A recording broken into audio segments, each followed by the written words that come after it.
Hey friends, thank you so much for joining me this week on the Leading Healthy Creative Teams podcast. This is episode 50, and it feels like a milestone, at least for me. I look back over the 50 episodes that have been put out, and I think to myself, there's a lot of really interesting content that we have talked through, but I'm also really excited to change things up a little bit. And that's what I want to talk about in this episode. Episode 50 is going to mark the end of season 1. And I want to unpack for you a little bit of the model that I'm moving toward so that you can understand what I'm doing in case that's interesting. Ultimately, I want to show you behind the curtain because you face these types of decisions all the time in your day job. You have something that's been running for a while and maybe it's been successful, but it's still time to change it. Or you've been running something for a while and it's not at the level that you think that it should be to justify this investment of resources.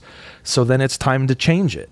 But either way, you want to make a change that is investing all of your energy toward the mission of the church and moving in that direction. And so that's what I'm doing. I want to remind you real quick of the values of my organization of Lunchtime Heroes, because this decision is built on those values. And I want to kind of connect those dots for you so that as you're facing whatever change you're facing in your organization, you'll see what it looks like for this to play out. Now, I don't know how this is going to go over the long haul.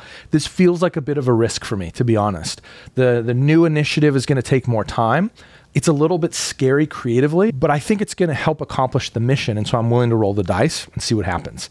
So these are the things that are moving every decision that I make with Lunchtime Heroes. The first here, leave a wake of restoration. I want my investment in people's lives to leave them better, not worse.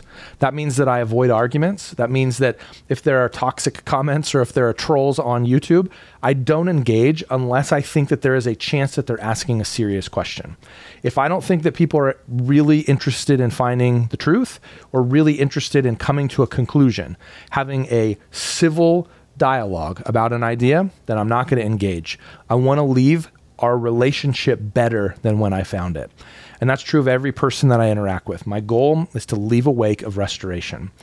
The next one is to help generously. There are times where I'll reach out to people on Facebook who are going through a hard time or running into a really complex problem. And I'll say, hey, I got some time. I actually had a conversation with somebody who's a subscriber to the Creative Bites newsletter. He wrote me back and he said, hey, I'm doing some of these things that you're talking about with a promotional plan. I'm just kind of stuck on some stuff. Can we have a conversation? Absolutely. Help generously. It's one of my values. The next one here, navigate complexity lightheartedly. That's really what I'm leaning into with this new model. Hopefully you'll see that. You'll say, yes, I see that he's trying to accomplish that. Whether he is or not, the jury's out, but that's what I'm trying. The next one here, manage reality. That's a lot of what I've invested in this first season. How do I help you see the reality of the situation that you're in, the reality of the things that are going on around you? And then the last one, make the unknown known. I'm trying to bring visibility to some of these things that maybe we don't recognize, maybe we don't see them, maybe we're not trained in these areas, and so we miss some of these challenges that come up.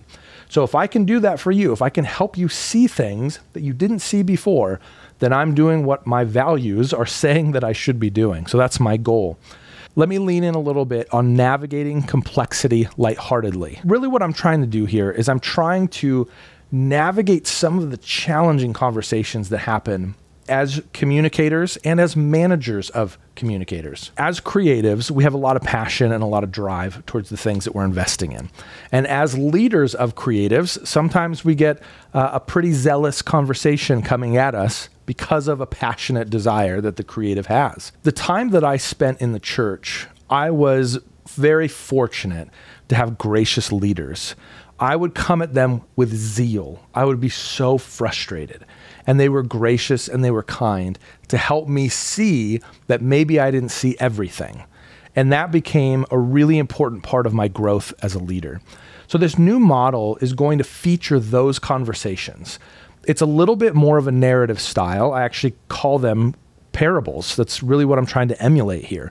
I want to give you a window into the conversation between the creative and the other people on the team. Most of the conversations in these little narratives are going to be the creative director and his boss. And so I'm playing all of the characters. So it'll be one of those. I think it'll be pretty fun. I'm having a good time as I'm exploring what these look like. I want to bring you into those conversations because I learned a lot as we focused on a singular issue. The podcast currently tends to cover a pretty wide spectrum, and I want to hone it in so that I can give you more practically applicable content. The posting schedule will look very similar in the sense that every week a new piece of content is coming out, but it's going to alternate between the parable and the podcast. So one week you'll have the parable, and then the next week you'll have a podcast, which will be shorter in duration, that's focusing on the same concept. What I'm trying to do here is I'm trying to present to you through a narrative form something that you can relate to in a deeper way than just, here are some thoughts, here are some ideas. And then the next week, we're going to unpack that a little bit more in depth to understand some of the nuances of the things that are going on, maybe some recommendations in terms of best practices, or even alternate ways to handle that conversation. I'm trying to really help bring you in through a narrative format so that you can experience the content in a richer way. So what that means, in case you didn't pick it up, podcasts are going to be moving to every other week. Video content will be moving to every other week. If you're on YouTube, you're getting everything, and you're getting it once a week. You're going to get the video, the narrative, parable, that's going to be on YouTube, and then the recording of the podcast will also be on YouTube. So if there is a place to follow along, it's YouTube. I still will be releasing podcast content. So if you are an audio-driven person and you love it and you don't want to go to YouTube, that's totally fine.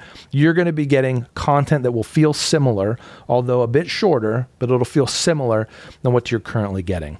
I am really excited about season 2 for a lot of reasons. I'm a little nervous about it, if I'm honest with you, because I am stretching myself creatively. My goal for this content is the same as when season 1 launched with its first episode, and that's to help you build a healthy creative team in your church. So that's what all these moves are moving toward. I will see you again on August 7th with the release of the first video. Until then, dip back into the old archives and watch some older content, sign up for the Creative Bites newsletter so that you can get some information there. But I'm really looking forward to what this new season has for us. And with that, we wrap season 1 of the Leading Healthy Creative Teams podcast. I can't wait for you to join me for season 2.